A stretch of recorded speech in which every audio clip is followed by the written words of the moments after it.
Thank you all for coming and for being here. My name is Leah, and I'm the local host for the CMX chapter in Bulgaria. This is our first virtual event, actually, which you can see the virtual spaces against us. So, this is a sign that we need to do this more often in person. But still, I'm very happy to see many of you here. Many of you are tuning from different countries. So I'm very happy to see people from all over the world. Today we will dive a bit into community metrics, and with me I have the very special guest speaker, Pixie Cigar. And Pixie has been building communities in the yacht and tech and educational industry for the last 10 years. And right now she's the director of the online communities at Teach for All. So she'll be sharing a lot from her experience about metrics. But as also in the description, I wanted to let you know that this would be a space for open discussion. So at the end, I'll open the space, and whoever wants to join and to share their own experience, maybe some tips, maybe some insights, please let me know in the chat and I'll add the presenter mode.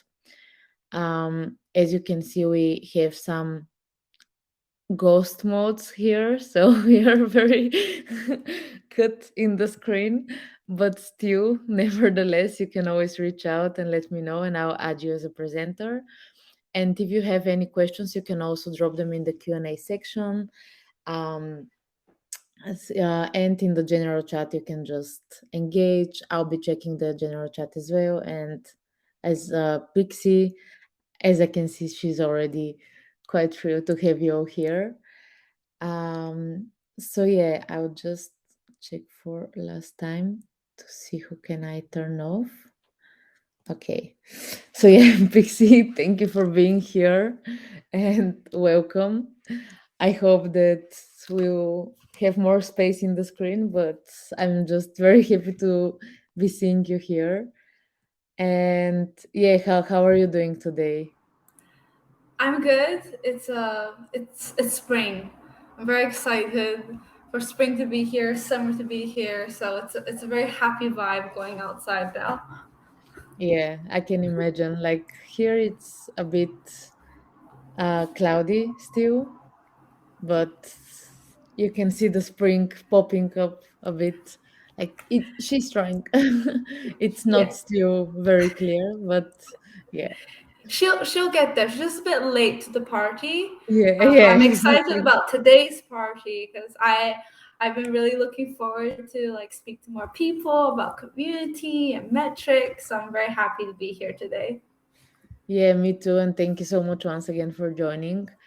And yeah, I think I'll kick off with the first question that I prepared for you, which I just wanted first to ask you, how are you defining community metrics through your own experience? Like, what are they for you?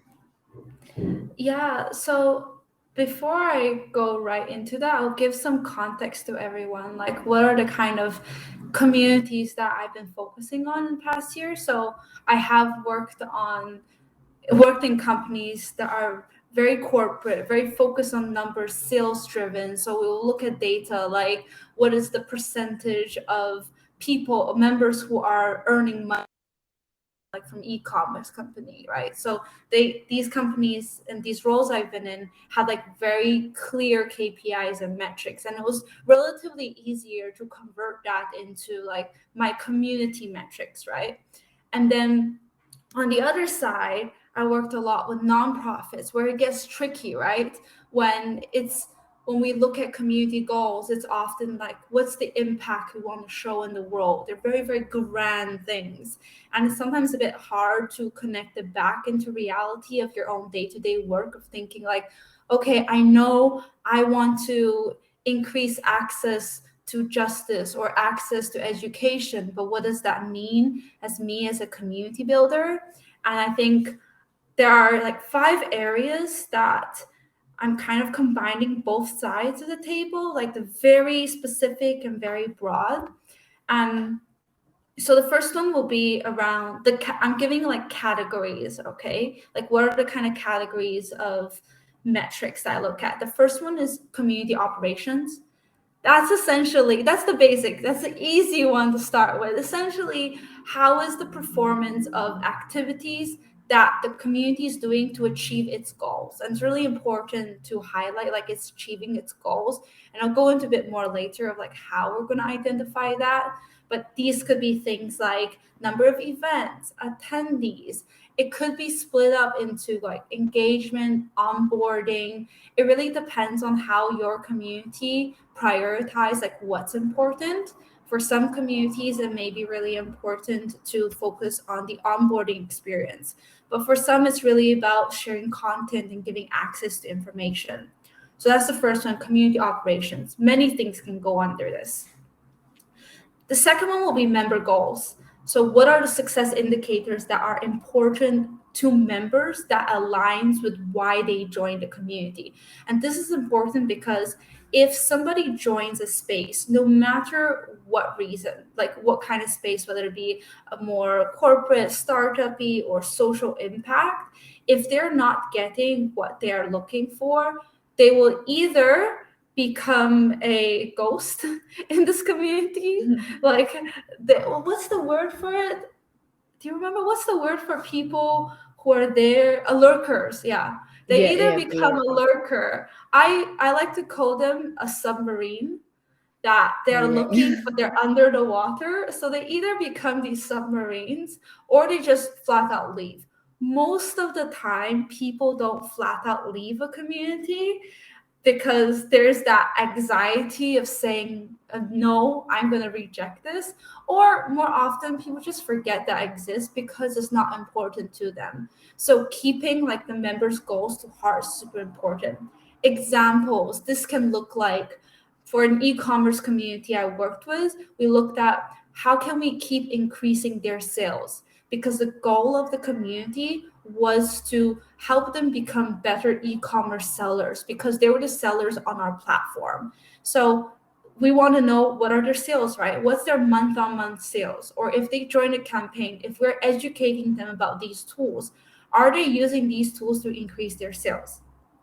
So that's really important, right? Like, does it make sense for them to be here? So it could look at sales, it could be meeting new people, and it could also be just finding answers to their questions. So the goal is to figure out what do members want. That's the second. The third is community impact.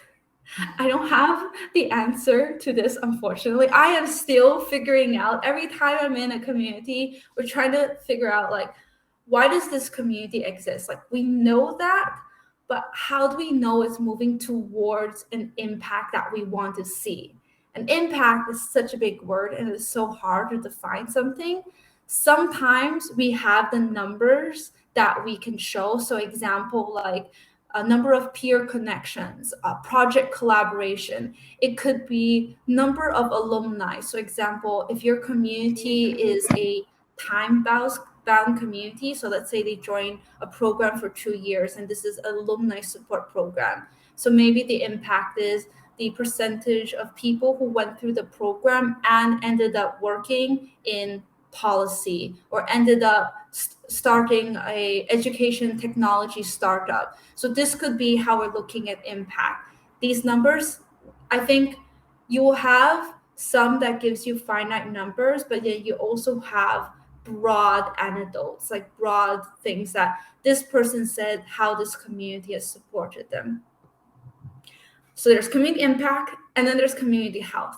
I kind of separate the both because in my mind, when we look at community health, this is essentially, is this community a members feel welcome and connected? And this is the kind of metric category where we're really seeing your skill sets as a community manager. Are you creating that space where people feel connected? How's the culture? Numbers that can support this are usually feedback surveys, NPS scores. It could be retention. It could be sentiment analysis, which is a whole other big topic looking at it. And it also could be referrals, right?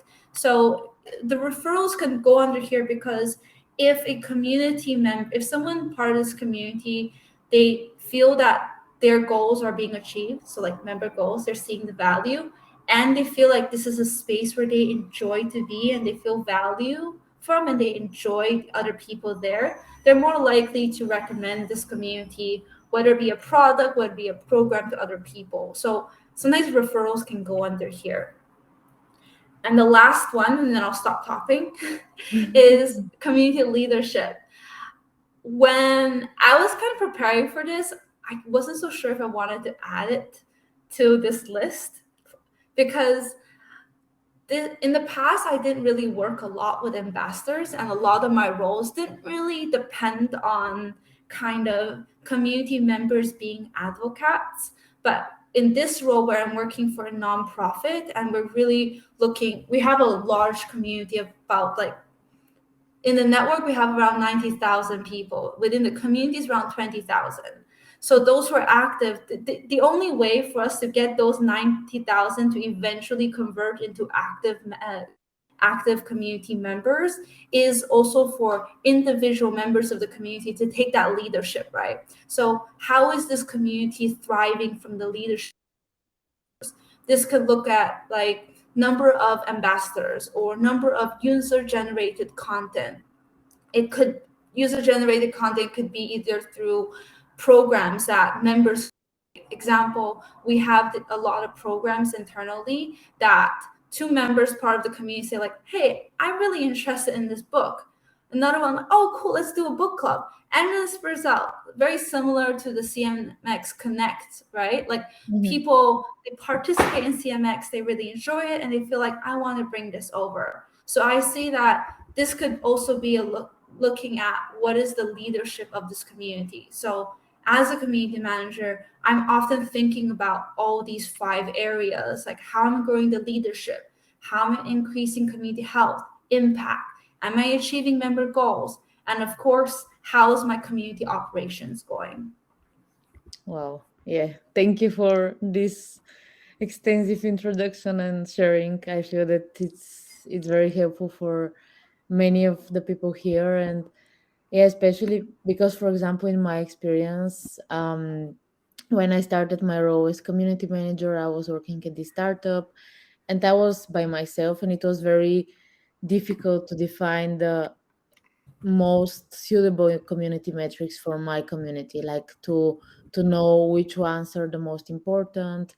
And for example, now that you shared that there are so many different ones that we can see in different categories, um, how would you, for example, advise somebody who is, let's say, now starting in a community position, or going into a different community, to really pick the most suitable ones and the most important one for their community, like quantitative or qualitative, both?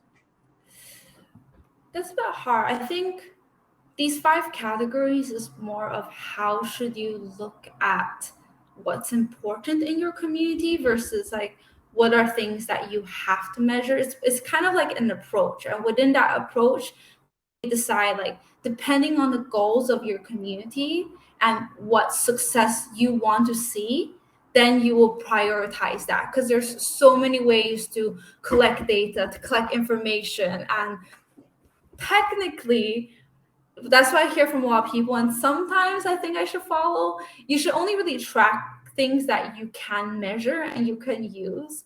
Mhm. But and that's like the standard thing, right? Like don't try to track something if you don't have actual data, right? But sometimes I do believe that it's good to collect a bit extra insights because you never know what you may find. This has happened in the past where a year ago we had a certain direction in our community and we felt that there was like these 3 areas where the data was really important and we were tracking, but I kind of had like my own instinct that I felt like there was 2 other areas that I think like, okay, I know we don't need it now, but what if, like I kind of felt that there was a future of where this information can be useful. Thankfully I started collecting it like in small bits here and there, and then a year later we ended up actually using that, and that kind of set the foundation to make the decisions for many other projects. So I'm probably giving bad advice to collect extra, but it has worked for me, and I felt like that bit of extra work that gone into like collecting things that maybe are not too important, but it aligns with the values and goals of the community and organization. I think that's the driving factor, right? If Mm-hmm. you're not familiar of where this community wants to be and also where your organization wants to be, then it's very hard for you to decide of like what information to collect. Community operation, it's the most basic thing, and that's what we generally should be measuring. But when we look at like impact, health, and leadership, the approach will depend on like what's our overall goals. Yeah. And how do you think, for example, because I know that from personal experience, also in communities, there are a lot of intangible things that we cannot actually measure, and that are actually they show a lot about our community, and they can also be a very good example of how the community is like growing, or how is it expanding. So how can we navigate through these things so that we cannot measure also? It's hard to say, right? Like we get this information often through feedback from people, like one-on-one conversations. Leah saying that I really enjoy the space and has impacted me in ABC ways. I think collecting these stories are really important, and that's a big priority for us this year as well. We have we have data, yes, and we're trying to be more data set and impact focused. But we also know that the stories drive more impact. Talking about the stories in your community, whether it be through one-on-one conversations or survey results that people share a bit of text there, or those posting inside the community. When even though when we can't really have it in a very structured dashboard that looks very pretty, it still can be taken and used to then continue to grow community health and impact. These are stories and information that may make someone else to make a decision that this is a community I want to join. So I guess I'm saying still collect it, but don't have to think that all data you collect has to look good in a dashboard or an Excel sheet. The reality is that you may be collecting data from many different sources, and they don't always work well in one place. And that's kind of sad because sometimes you want to have this gorgeous community dashboard, go in there and show whether it be investors, your team, C-level management, like this is our community. Look at all these beautiful numbers. But most often it's not going to be like that. For us right now, we have a mix of things that we use. We have our own CRM, which we use for Salesforce, and this is where we collect more like data, where we show impact through define community operations data, community member goals, and also a bit of community health. So for example, like retention, referrals, and NPS scores. But then we also have our, I think it's called Google Power BI. We have Mhm. that as well. And we also have a dashboard where we show like the sentiments, like how people are feeling. So we use a combination of things. Okay, yeah, thank you for that. And yeah, another question that maybe came up for me now is more, did you have any like maybe past moments in your community building experience where the metrics were lying, so to say, or maybe they weren't showing exactly what is happening in the community, or they weren't in a way reflecting the state of community, and how did you deal with it? Yeah, I love that question. I'm not so sure if it was exactly through that path, but I have had times when we were giving KPIs from management and saying that you need to push the adoption of this tool. This is a tool in our product that's really important. It's a new tool. Make sure you push it because it is going to grow your member sales by X%. Like there were all these fancy numbers thrown at us. And when it's a new tool, for us, our team was community communication and learning. So we had the privilege of being to like con- control the messaging at each entry point, right? But the problem was that we also thought like, okay, this is going to be amazing. When our quarterly report, we were looking at, okay, our members X% is using this tool. Great. And we were so invested in saying like, okay, there's a 85% adoption of this tool. of people who've joined this community versus those who have not joined the community. And that sounds great if we're telling this to the tools team that created it. But after a while, I realized that, wait, are we looking at the impact? I'm so excited about tool adoption, but is this tool adoption actually increasing their sales? Is it actually increasing their satisfaction of using our product as a whole? It, there were sometimes it was, sometimes it wasn't. But I think that it's easy for us to get excited about a percentage, like a number, but we sometimes have to like step back a bit to think like, okay, we've measured it by, let's say, adoption, right? But what does this adoption mean? Is this adoption equaling the impact that we want to see? Is it achieving the members' goals? And when we're not doing that, we will tend to collect the information or report data for the sake of reporting it without actually meaning anything important. Yeah. Yeah, that's actually a very nice example. That sometimes what I feel that it's a bit of a struggle that, we are really trying to collect many data so that it looks so fancy and, like that we are really diving deep into things, but actually the data is sometimes very with only on the surface, like there is no depth to the data and it's very unnecessary. And I feel that also a lot of community builders are struggling a lot with that because they feel the pressure that they need to collect the data, but they miss the opportunity to actually connect it to real experiences in the community. Yeah, and I think a problem that I used to do a lot, like a mistake I had in the past, is that I was very invested in my input data, input KPIs, which is like number of events organized.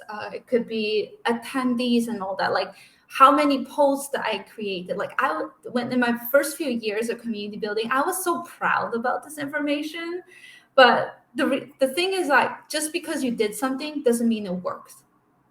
Yeah. And that was my biggest learning. It's like, okay, I'm gonna put in this input data because it's like, whoa, in this 1 year we did, I don't know, 150 videos. That's great. But did it work? what did Yeah. this what did the creation of these events or videos or projects mean? Did it actually support member goals and did it drive community impact and community health? If it did not, I need to look back at all this work I'm doing and think, you know what, I have to cut things because I'm wasting energy in areas that are not driving impact. Yeah. Yeah. And this also leads me to another question that I want to ask you. It's exactly in this case, like when we are like doing things, but sometimes we're feeling this pressure of the metrics, when we should, in your experience or in your opinion, also draw the line between following the metrics for our community and following the intuition of the community builder. Because I feel also for community building, it's quite like it's the people orientated approach. So how should we focus and when to know to switch from one to the other? Mhm. This really depends on scale of the project and at what stage you are in, whether project or community or program, right? So I think when it comes to ideation, when you're coming up with a new idea, trying something new, you may not have data for it. And it's very sad if you're encouraged from doing it because you don't have numbers. And this is where a bit of your intuition, but also a lot of conversation with community members. You may not get numbers, but you will get feedback and anecdotes from members saying that one thing or another is really important to them. It could be you having conversations with departments or customers or potential partners and understanding what could be something that would eventually support the member goals and the community impact, right? So you start out with that approach and then you think, okay, I'm going to take a bet, but my bet is on a foundation of me truly understanding the needs. I could be wrong about it, but I need to convince myself by having those conversations and collecting these insights from people. And then I'm going to take a bet on, okay, let's try out using Discord or let's trying LinkedIn groups, for example. So the conversation, the intuition that it may work because of your sensitivity of like what's happening in the industry. And then you try out the product, you try out that project. And then I think depending on the scale, it will be obviously monthly, you have to keep tracking and you'll have to set milestones when you realize when you have to pull back. So Mm. some projects could be I need to organize this event format once to figure out if it works or not. Some could be 3 months, or let's say if it's a platform, I would say 6 months to even 1 year to see to try it out. Because if let's say you choose to go on Slack, for example, right, create a new platform, 3 months is not enough for you to decide that like okay, it's not going to work because it could be many reasons why it didn't work. And while you're in that process of testing and figuring out if this could be something good for your community, you have to keep asking back, like, okay, why is it not working at this stage? Is it potentially going to achieve the impact and goals of my members? And you have to keep asking yourself and keep making tweaks. Because if you're doing the same thing from day one and it didn't work out well in month one, didn't work out well in month two and three, and you're not changing it, then that's a Yeah. problem. Yeah, I feel it. I had, for example, such experiences where I was very persistent in doing certain things, and I was just leaving too much space to really feel that if the community is actually like, are they going to engage later with it, or is this just something that doesn't align with them? But at certain point, exactly as you mentioned, like after 1, 2, 3 months of something not working, then you really see that okay, something must be changed here. Yeah. Yeah, you need to have the humility. Like, you have to be okay with knowing you did something wrong and taking feedback. Like, I think that's one of the most important things as a community builder, because I think the talent of a community builder is to understand what other humans value and they want, and making that bet and testing out like how can you bring value to them. And that's such an amazing thing that community Yeah. builders do. But we need to be able to be like, okay, we did something wrong, or this doesn't make sense, I understood it wrongly, let me learn, let me change, and let me do something different. Yeah, I love that.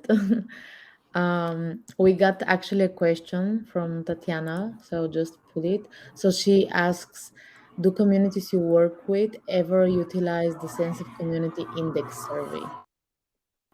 So I don't know if you've heard of the sense of community index survey. Yes, I have heard about it. I haven't actually utilized it. Like, I heard it from other people, and really curious if anyone here has used it. What has your experience been? But I personally haven't used it. Yeah, me neither. But I would love also to hear if somebody else has experience with it.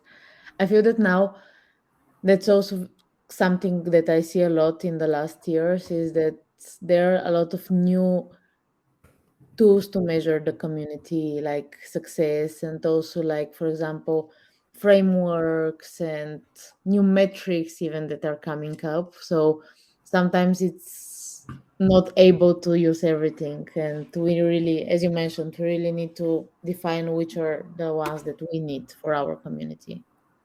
Yeah, I but when we're thinking about like sense of community, kind of this is kind of measuring what I spoke about, like community health, right? So like community culture and belonging. And I think this is the one that is really tricky to figure out, because it you don't want to, if you, let's say you do a survey, you don't want to ask questions that lead someone on, but then you want to ask questions that give you a specific enough answer. And it's such a tricky situation, and depending on the target audience, how you usually engage with them. You even if you even using the same, whether it be concept or methodology, could be implemented very differently in different kinds of communities. Yeah, yeah. um and we had also one other question which I'm not very sure if you can answer, but it's about Discord communities. So I don't know if you've been managing Discord communities, and Ario is asking what are the key metrics to measure in Discord communities. So I'm not sure if this is something of your area of expertise, but if you know anything, it would be nice to share. Yeah, unfortunately, I'm not a Discord person. I have been using Slack. So the closest I can give is in Slack. And I think whether it be in the different kind of instant messaging platforms, you're always looking at like the things that I care a lot about, depending on the community type, right? But let's just assume that this is a support community where people go in and ask questions and try look for answers, and you choose to use platforms, whether it be like Facebook, Slack, or Discord. The information that's really important to me is that what is the response rate? Like how many people, what's the percentage of people getting responses? Probably I would say even within one week. Because usually if within 1 week, actually in the communities I support, if within 3 days a community member haven't given an answer, I would usually go and try to find someone who can answer it to tag them, or I will try to answer it. But in an ideal, like in the longer process, will be like, what is the response rate within the last either 3 to 7 days? Who are, when it looks at if it's community leadership, I'll probably want to see what is the number of hype people. So hype Mhm. people is what I usually refer to. It's like the community superstars. They're not people who necessarily have a formal leadership position in your community, but they're those who are always there and either cheering other people's up. They're the champions in the community essentially. So I have recently been measuring the number of hype people because I consider this part of my operational KPIs as well, like because it takes effort to nurture people to become hype people as well. So I will measure response rate, hype people. I will probably see, depending on what's the urgency level of your community, I'll probably also see just in general engagement rate. I want to, if it's a, let's say it is a channel where people are posting about ideas, I really want to start measuring like what are the number of new ideas coming up, or maybe in that channel could be number of collaboration. So I'm giving like a lot of different examples because it really depends on why this group exists, and then you tie it back to that and see like what are the numbers that can help me figure out if I'm doing a good job achieving this goal. Mhm. Yeah, and something that also maybe I would like to add up is it also, for example, because when I was in this startup, we had our community spread in Facebook group and on Discord, and it really sometimes it's very tricky to measure the same things in these different platforms because they essentially give you different information and they essentially serve different needs. So it's also very important to clarify the goal of this platform that you're using, like why are you using this platform exactly and to what is it giving to your community, and maybe this would be related to the metrics that you can measure potentially. Yeah, exactly. Like for example, right now our we have learning communities, which is communities like girls education or policy, education and policy, or edtech founders. So we have specific communities for people to engage with, but we also have the concept of hubs, which is regional hubs, meaning anyone in the APAC region or Africa region who is a member of the network, so they could be a member, they could join the space to connect. I currently measure what is the engagement rate, and we call it active learners rate, meaning people will go in there and take any action and browse through. Right now, we're about 56%, which is quite good, and in on Facebook. But even though I measure that, that's not something I actually care about for that group. I measure it coming from a community operations point of view, Mhm. but it is not really important for us to have everyone be there all the time and every month. What we want is when they want to connect with someone, they're able to find someone across the world. They're visiting London and they meet a math teacher living in London who probably hosts them. That is more important to us. So I may be tracking those numbers, but I also know what is the metric that is actually important, even though it won't necessarily with most other communities being on a Facebook group, for example. Yeah, cool. Another great example. Thank you. Um, Before I continue with my next question, Emily also had one question about the Power BI, and she's also asking what other platforms or way are you using for tracking metrics, and how often do you ask for feedback, and what do you use for feedback forms? So maybe if you want to share some. Sure thing. So we are since last year, us as an organization has been revamping how we collect information, where we store it, how do we present it. So for presentation, we use Power BI and also Salesforce. Data collection, we use Salesforce. We store the information, most of it in Salesforce, what we have, and then we collect feedback like through our forms and all that with form assembly. The decision of the platform, some comes from a, the primary goal is generally data protection, because we are based in the EU, so we follow EU laws. So that's how we make decisions on platforms. But also sometimes we have companies that support us because we are nonprofit, so it gives us a better rating. So we're considering the data and also price. It not necessarily is the most good looking platform. Like form assembly has a lot of really amazing features, but there's kind of like a learning curve to it sometimes, and it's not the most aesthetic, but it works well for us. So we use form assembly for our community registration. We're now working on syncing. So if you sign up to a community event, that data is synced onto the community campaign in Salesforce right now. And then when we send out the feedback form afterwards, that feedback data is also synced to Salesforce directly. We are trying to figure out how can we sync Zoom to Salesforce. This way, if somebody attends a community call, we'll be able to update that data there. Because right now, the process is like we have registration data synced, but attendee data, because Zoom is not talking to Salesforce, our community managers need to manually go and select all like who actually attended. We ask feedback. So the ways we ask feedback, we have after an event. It is not mandatory for our community managers to do it, but it's recommended. We also have our yearly network survey. So this is not necessarily for community members, but it's for everyone in the network. But usually the people who fill it out are those who are active on in our communities or hubs or communication channels.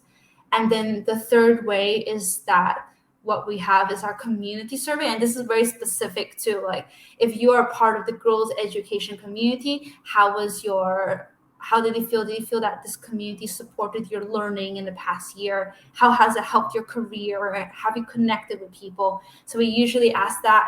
So we have network survey in April, community survey around November, December, and then throughout the year, we may or may not have event-based surveys. But we also, other than collecting feedback through surveys, we also often hold co-creation sessions, and that's usually at the beginning of the financial year or the calendar year, where we will have a community event where we get community members to join in and we plan together what would our learning programs or community programs look like in the next year. So people are on call, co-designing it with our community managers to see what is something that the community actually wants. So that's also a way we collect feedback. Cool. Thank you also for that. Um, I'll just also add up here, Emily, is, for example, it really depends also what platform you're using. So a lot of community platforms now they have insight metrics that they are tracking. You can connect them with a lot of tools. There are also some tools that help you really combine everything from programs, events, metrics, content in one platform. For example, Talkbase is a very nice platform that actually helps you with that because it's not so much a community platform for the members, but it's a very valuable tool for community professionals. And what we also did in my previous job is when we were doing, for example, the surveys that Pixie was mentioning about, like, for example, one time per year. For me, one very important thing was afterwards to have interviews with people who want to have interviews with, because as she mentioned, in this conversation sometimes you find out a lot more things that you can track during, like, in the surveys or anything else. Yeah. And yeah, bullshit. It's awful. I was tracking some things on Facebook manually in my notebook at some point, so this is also yeah, What? yeah. Why? I do Because the Google we don't have a Sheets. tool for that, like, to track certain Yeah. type of posts and things. Like, it was very, with Facebook, I feel this is sometimes very tricky. It is. I do it every month manually, and this year in February, all the data got ruined, so you didn't have proper data. I think like February 5th onwards, in the whole month, it wasn't collecting information. And a big challenge I have now is WhatsApp data. A lot of our communities have a space on WhatsApp. I have recently saw in like one of the CMX channels, they shared this Google Chrome plugin that helps you measure and track like engagement in WhatsApp groups. Oh, I haven't tested out yet because I wasn't so sure if I should download that on my work computer if there's any problems with it because of data. yeah. Um, because that's a challenge, right? There may be really awesome tools, but you need to think like, is that aligned with your company data policy? And that's really important. And that's often the thing stopping me from using and exploring more tools. Yeah, yeah, especially if you're like going after the GDPR in Europe, it's quite tricky here. Yeah. Yeah.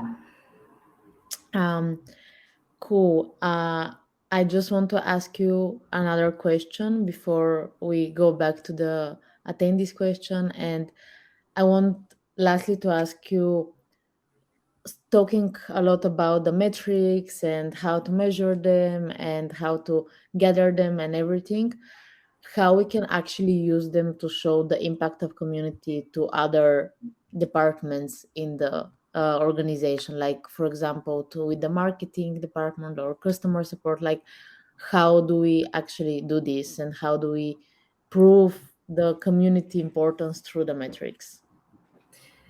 Yeah.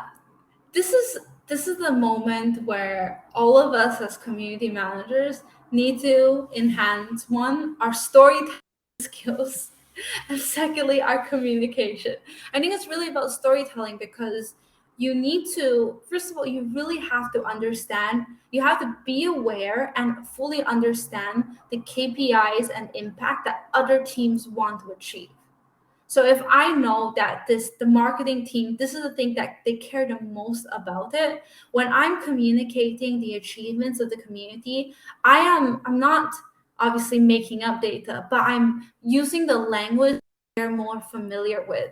And I will say like, okay, if your goal as customer service is to reduce the number of tickets collected, then right now in our community, this is our response rate. And also with our community, we're able to identify tech issues often before it gets to the CS team, customer service team.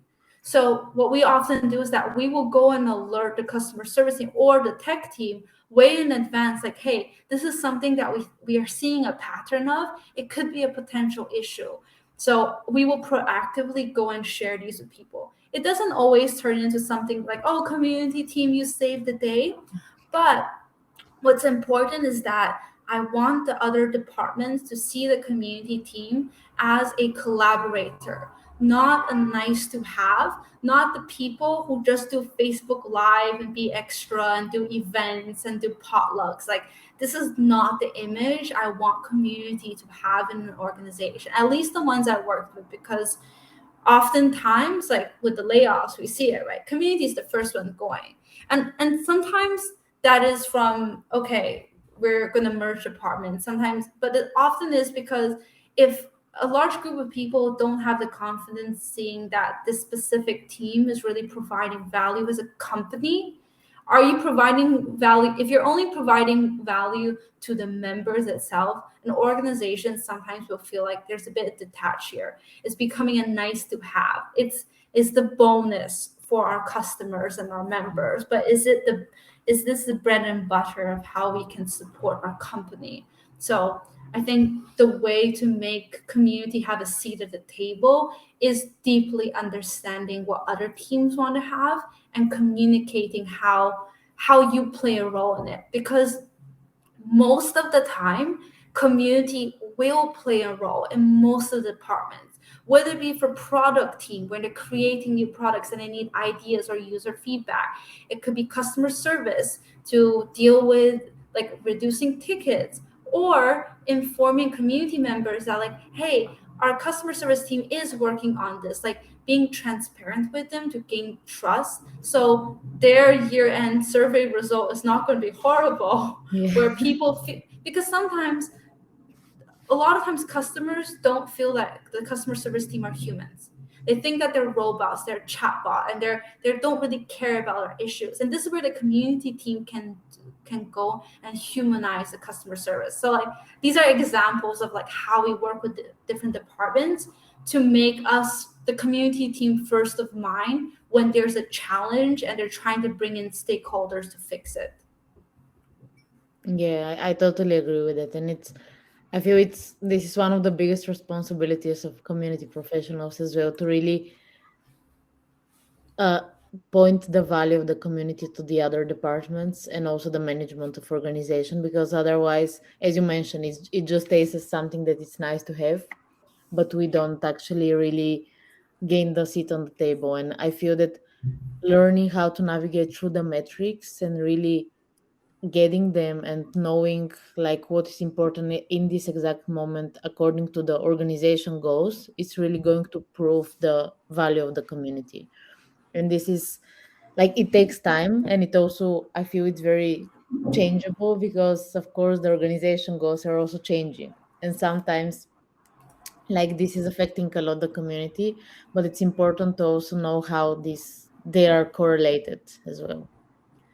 Exactly. And it's, if you realize that you have no selling point and no value to be promoted to other departments to get a seat on the table, that's when you really have to look back at is your community, are you doing enough, or are you doing the right things? Because if there is not one thing that can convince management that you are really important or other departments, that's a big issue then, because you will be let go. Or maybe it's not about being let go, but it's you probably are not providing as much impact to members than you think.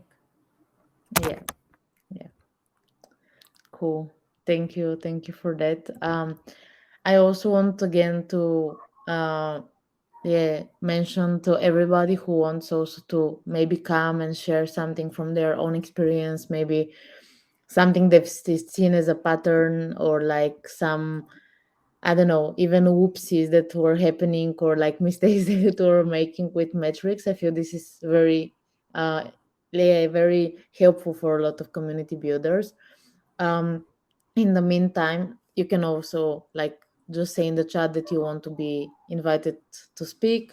But in the meantime, we have another question from Gabriela, and she's asking, how do you develop the loyalty of clients? Yeah. So the loyalty would really, it really depends. I feel like I'm answering every question, but it really depends on your community. But that's kind of But the reality, it does, right? yeah. Like, I think like I don't know what kind of community you're doing, right? And it may not even be familiar if you tell me, but I think that if your community is achieving the members' goals, that is already creating loyalty. So like they need to feel like this is valuable, because participating in a community takes energy. Like I have to go in, even though it doesn't sound like a big deal, I'm going into the group and engaging. This is taking my mental space. It's taking some hours in my day, and I'm participating. So I really have to gain some value. But then there's also the second part of the community health, right? Like, and this is about culture. I may gain value, but do I enjoy being here? And I think these are two things we need to work on.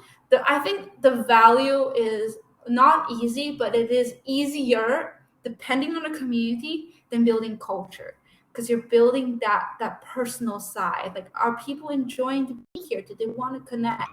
Because I could have a lot of value in a community, but because I don't really in there, or I don't feel welcomed, or I don't feel included, because this is where you have to think about inclusivity of a community, right? It could be about language that you speak in, time zones, how you show up. If you're not considering that value, so they take content, they absorb what the community gives them, but they won't necessarily go back in and contribute again. They may not go and say like, hey, I learned about this thing in the previous workshop. 3 months later, I saw someone asking a question. I took time to share with them. If they are not feeling that, if this community is not healthy, there's no strong culture, then that person may not choose to give back to the community. Yeah, I totally agree. And I've seen also, for example, in this community that I was managing, um, at the beginning, like we didn't have any brand ambassadors or any community superstars or anything. And at some point, I realized and I saw that there are a lot of members who are quite active and they are really helping other community members. They're also engaging with us a lot, even on social media. So I would also advise everybody to sometimes also look at social media because there this can be also very helpful for tracking some community like aspects of how people are engaging with the brand, especially if you're talking about brand communities. And when I saw that there are people who are quite engaged and they want to help and be more connected with the brand, then we came up to with the brand ambassadors program, and in this way we developed this loyalty that you, Gabriel, are asking for. And I feel that when you really show the appreciation of members to them and then you in a way award them from for that, you really achieve our loyalty for them. So you have to be very like attentive to these people, you know, this 80/20 um yeah framework, which is like if you focus on 20% of the members, you'll get 80% outcome. So it's from marketing. And this is very, I feel that this can be also applied for community building because we have the core and members who are really, if we nurture them, they will spread a lot of positivity in the community as well. Um, and I feel that yeah, we are having one other question from Gabriela, which is how do you metric the usability of your service? I'm trying to think what was relevant and I think maybe the e-commerce platform that I was working with. So we that wasn't something that our team worked on often. It was, but we had like these kind of not surveys, but like pop up, like how are you enjoying this product? Like we had these kind of researches that for like the user experience. So we supported in focus groups, and then the teams had their own metrics, but we did like community did more like facilitating the conversation. So I wasn't so sure like what they use specifically, but based on my memory, thumbs up, thumbs down kind of situation, or 1 to 5 kind of ratings that people gave. Mhm. Could you share about Teach for All's global alumni strategy? How do you help the community members to connect across their cities, countries, and languages? Thank you. This is a good question. This is something that I um, for context for other people. Teach for All is a huge network, right? We're across around 61, and our members are teachers, people who've gone through a 2-year teaching program, learning how to teach at the same time. Go to underprivileged or that are low in resources in their country. So we have in a lot of countries in America, Bulgaria as well, Spain, and most of the a lot of countries. So our challenge is that we have challenges when it comes to internet connectivity in some Africa regions or sometimes in Latin America. We have language things. And a conscious decision that we made last year was that we are going to fully invest in the accessibility to learning experiences, which like community calls, especially for language. A big focus for us, we are decentralizing English, meaning English is not our default language. We won't, and this example, if we have a community call, we will have to specify what languages are available. It's not going to be default. All calls are going to be in. Sometimes even when we have interpretation, people have to make a conscious decision to select I want English. It's not going to be default English. There's that.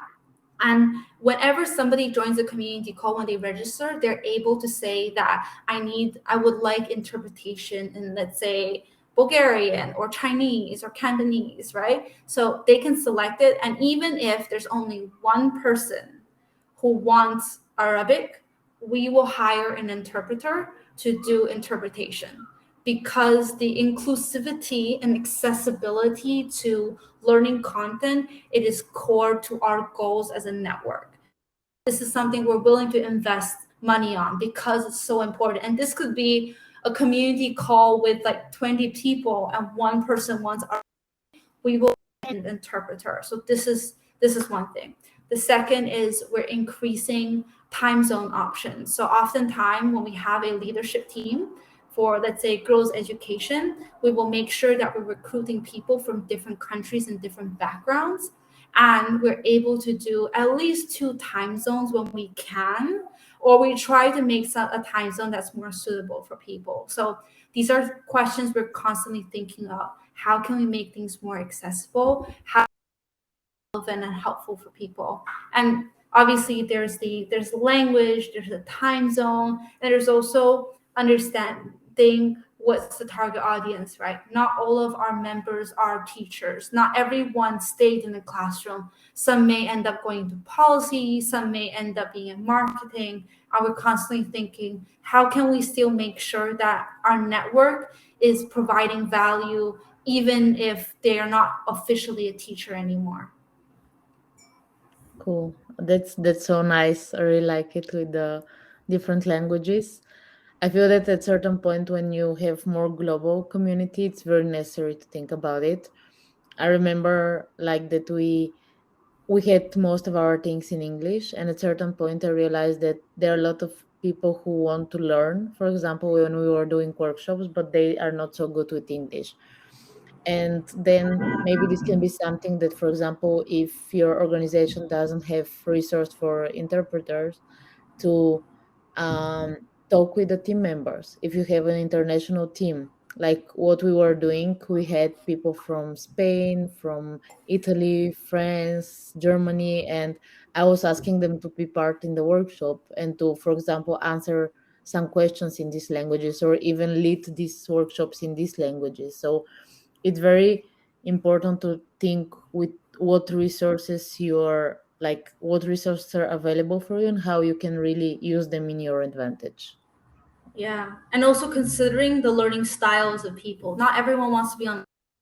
How can you make it more accessible if someone prefers learning privately at 2 a.m. in the morning in, I don't know, in Algeria? How can they go and do that? Yeah, cool. So I think we don't have any questions and we are already 1 hour. So I really want to thank you, Pixie, for this amazing talk, even that we were cut in the half, or literally.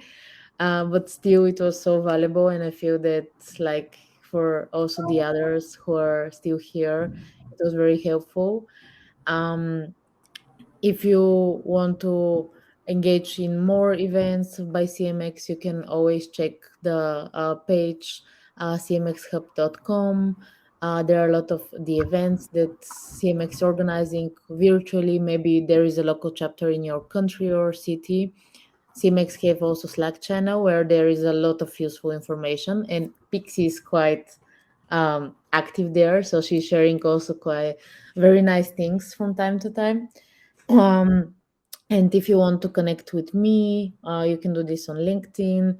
And I guess also if you want to connect with Pixie, you can also do this on LinkedIn. And yeah, I really want to thank you for being here and for spending your time with us. And yeah, don't go too deep in the measuring, but really consider it and really follow some of the things that Pixie shared. Thank you, Pixie, for again coming here and sharing your experience with us. Thank you, Leah. Thank you for having me. Thank you. So have a beautiful day or evening, everybody. Thank you. Bye. Bye.